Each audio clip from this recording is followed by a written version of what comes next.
Into BBC Radio Newcastle, 14 minutes past 3 on this Wednesday afternoon. Now, if you regularly listen to the show, you know we like to bring you the latest on what's happening in the world of theatre and all that. And today we've got something a little different for you. I've got a guest in the studio as well, which never happens. So hello, Yay. There's someone here with me.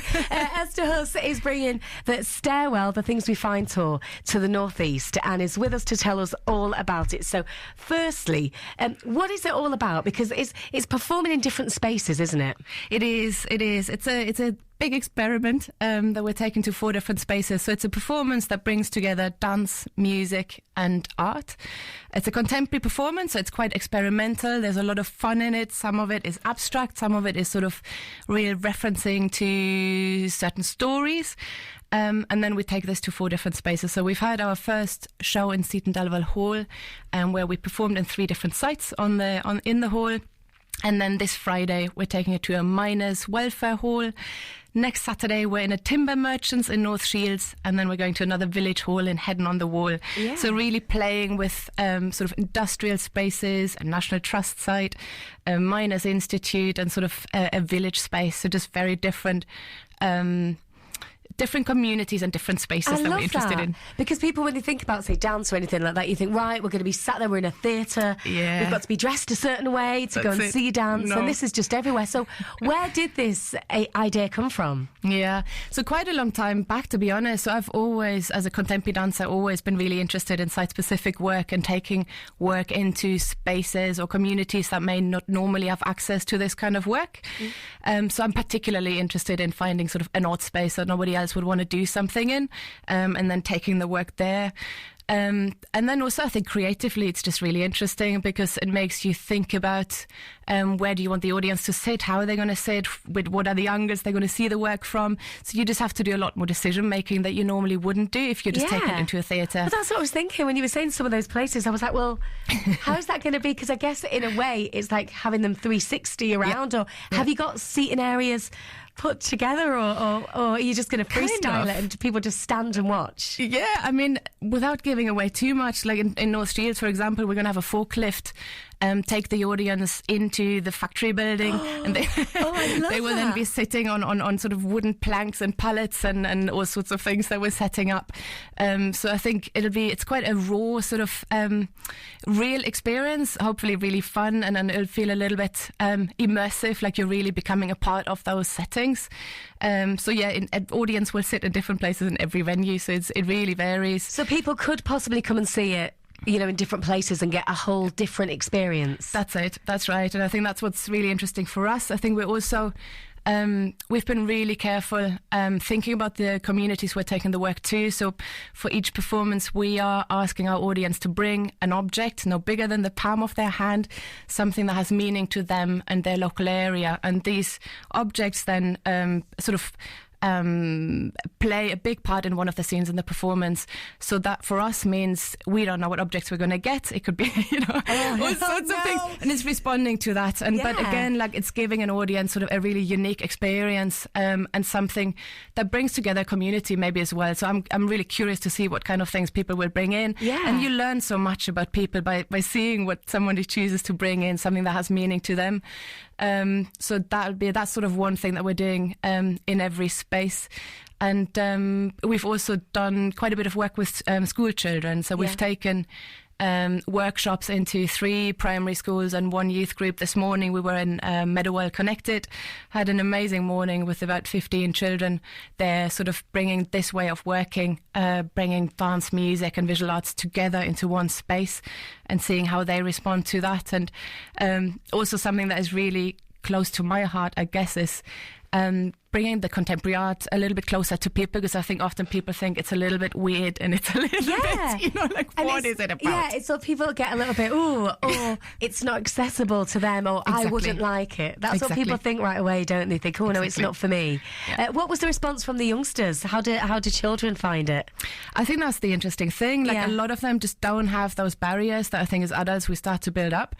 So they find it really easy to sort of access this work. In terms of movement, I think We've had responses from children where they say, I can really see how the movement is how the music is pushing the movement forwards, and how there's this sort of getting through something, overcoming something. Like there's a little scene on a wall where it's about breaking through this wall that the children really connected with, this struggle of trying to overcome something and breaking through. And the visual art installation at that point is sort of quite hammering and quite loud. So they could really relate to that. So I think children just naturally see things without feeling like they're meant to see something specific. So I think it's easier for them to surrender to the work and just let it sort of absorb it and sort of enjoy the experience and not censor their own understanding of it. So therefore they sort of just connect to it more easily. So we've had really positive responses from children. It must have been so fun as a team putting all this together. So who's involved? Are there many dancers? Because there must be so many people, like you said, with the installations and then with the music and the dancing. How big is the team that you're working with? Really small. Like really? Because the way you said like we're running. There's 100 of us. I'm like, okay, I believe you. I feel like we're running on 100 cylinders. But so there's myself as dance artist, and then Claudia Sacher is the visual artist, and Jeremy Bradfield the sound artist. So in terms of tight creative team, that's the three of us. So we're the three performers.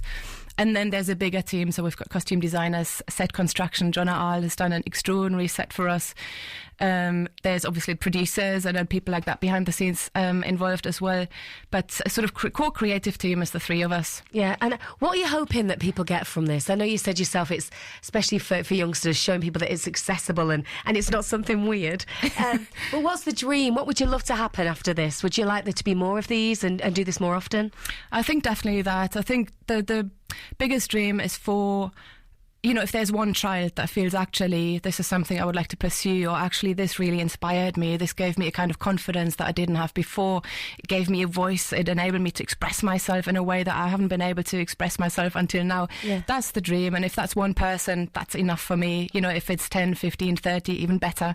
But just to really reach that one person, I think, and inspire them. Doesn't need to be a child, that can be an adult as well. And then in terms of the work, definitely to take it to more places. I think the long-term sort of 2-year vision personally is to take it to Germany at some point, possibly other European countries. But I'm definitely, because I live in Camas and I feel really close to that community. I really care about that community and similar communities.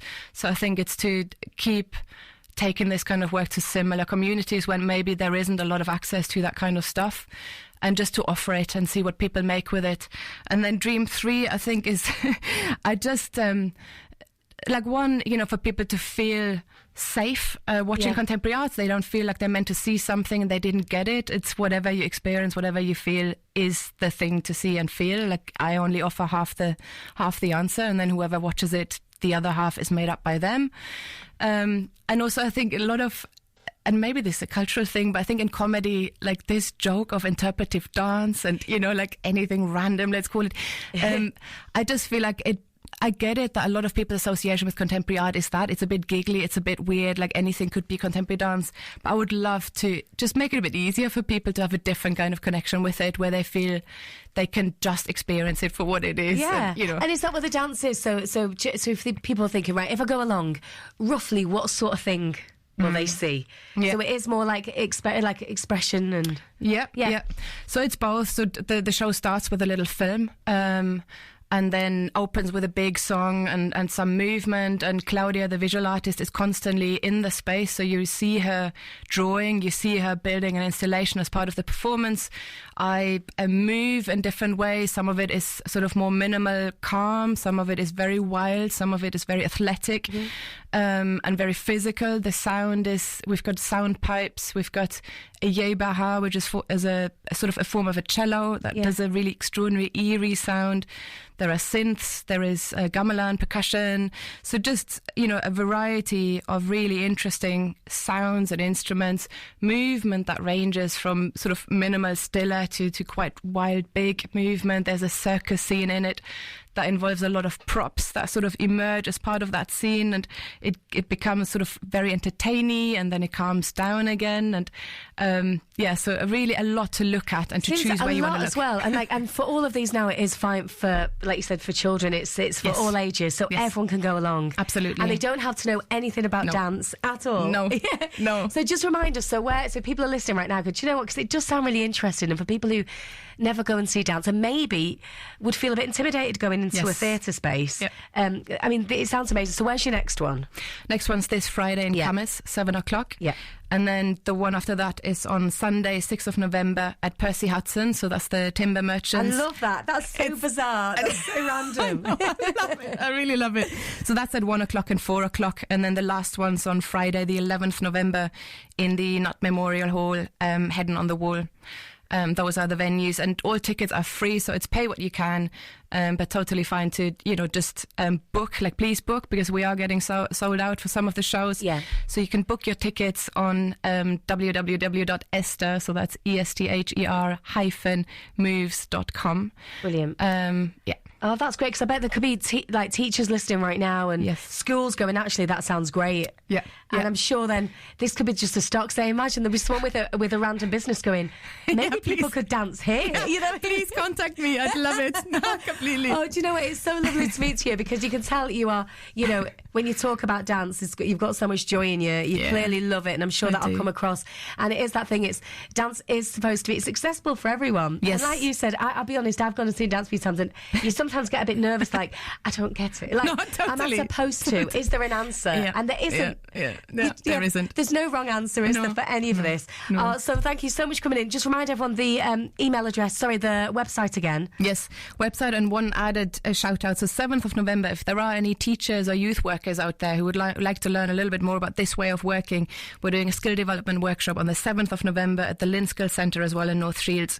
That is also free, but please book through the website for the performances and workshops on www.esther-moves.com, and it's Stairwall, the things we find. Yeah. Oh, thank you so much for coming on. And because you've been in and we talked about dance, it feels only right to end with a bit of Madonna and Vogue. I love it. Right. Yes. But thank you so much. It sounds so much fun, and I can't wait. Businesses, please come forward. If you've got a really random business in a weird area, you need people dancing around it. It would just make the world a better place, I think.